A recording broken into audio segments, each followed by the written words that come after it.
ঢাকা বিশ্ববিদ্যালয় কেন্দ্রীয় ছাত্র সংসদ ও হল সংসদের নির্বাচনের সময় ঘনিয়ে আসছে। ঘোষিত তফসিল অনুযায়ী 9 সেপ্টেম্বর হবে ভোট গ্রহণ। ইতিমধ্যে চূড়ান্ত ভোটার তালিকা প্রকাশ করেছে। মনোনয়নপত্র বিতরণ ও যাচাই কার্যক্রমের আজ চলছে তৃতীয় দিন। ডাকসু নির্বাচন ঘিরে ক্যাম্পাসে বিরাজ করছে উৎসব মুখর পরিবেশ। ঢাকা বিশ্ববিদ্যালয়ের ইতিহাসে অন্যতম গুরুত্বপূর্ণ ঘটনা ডাকসু নির্বাচন। 2019 সালের পর দীর্ঘ বিরতির অবসান ঘটিয়ে এবছর আবারও ভোট অনুষ্ঠিত হচ্ছে। ঘোষিত তফসিল অনুযায়ী 9 সেপ্টেম্বর সকাল 8টা থেকে বিকাল 3টা পর্যন্ত ভোট গ্রহণ চলবে। ইতিমধ্যেই প্রকাশিত হয়েছে চূড়ান্ত ভোটার তালিকা।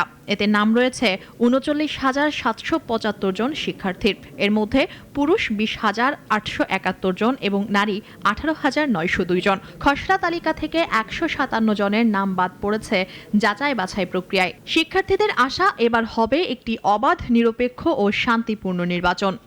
আমরা দেখেছি যে একটা সিটের জন্য আমি ছাত্রী হলের কথা বলবো, আমি স্পেশালি রোকেয়া হলের কথা বলবো, যে এই সিটের জন্য একটা মেয়ের যে কতটা ভোগান্তি হয়, কতটা ভোগান্তি পোহাতে হয়, সেই বিষয়টা যাতে কারো না থাকে। লেজুর ভিত্তিক যে ছাত্র সংগঠন, এগুলার দখলদারিত্ব থাকবে না। তারপর হচ্ছে আপনার এই যে হলে হলে এই আপনার গণরুম, গেস্ট রুম, এগুলার থাকবে না, আপনার প্রভাব থাকবে না। স্টুডেন্টদের আবাসন এবং নিরাপত্তা নিয়ে কাজ করেন। আমাদের এক্সপেকটেশনটা ওখানেই থাকবে। মনোনয়নপত্র বিতরণ চলবে 18 আগস্ট পর্যন্ত। এখনো পর্যন্ত 21 জন প্রার্থী মনোনয়নপত্র নিয়েছেন, যাদের মধ্যে ভাইস প্রেসিডেন্ট পদে প্রতিদ্বন্দ্বিতা করতে চান 5 জন। দিচ্ছেন নানা রকম প্রতিশ্রুতি।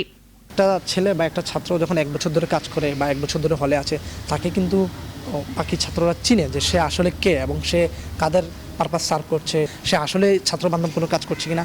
এটা আসলে ছাত্ররাই এবং যারা ভোটার তারা হচ্ছে ভোটের মাধ্যমে এটা প্রমাণ করবেন। ডাকসু হলে যেটা হবে, একটা ইনক্লুসিভ থাকবে, যে অনেক প্যানেলের লোকজন, অনেক মতের মানুষজন একসাথে ডাকসুতে থাকবে।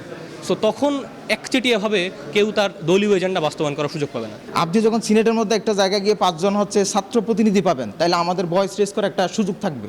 ওই সুযোগের মাধ্যমে ডাকসু যদি হয়, তারা একটু চাপের মধ্যে থাকবে। জনপ্রতিনিধিত্বমূলক যে গণতন্ত্রের স্বপ্ন আমরা দেখি, যেখানে আসলে সবার অংশগ্রহণ থাকবে, সেখানে সবার অপিনিয়নটা আসলে জনপরিসরে আসা প্রয়োজন। চিফ রিটার্নিং কর্মকর্তা অধ্যাপক ডক্টর মোহাম্মদ জসিম উদ্দিন জানিয়েছেন, প্রক্রিয়ার প্রতিটি ধাপে স্বচ্ছতা নিশ্চিত করা হবে। মনোনয়ন বিতরণের কাজ চলছে, এটাই হচ্ছে মোটামুটি আপডেট। আর হলের ক্ষেত্রে আমরা গতকাল সন্ধ্যা পর্যন্ত 18টা হল থেকে যে রিপোর্ট পেয়েছি, সেখানে সর্বমোট 18 জন মনোনয়নপত্র তুলেছে।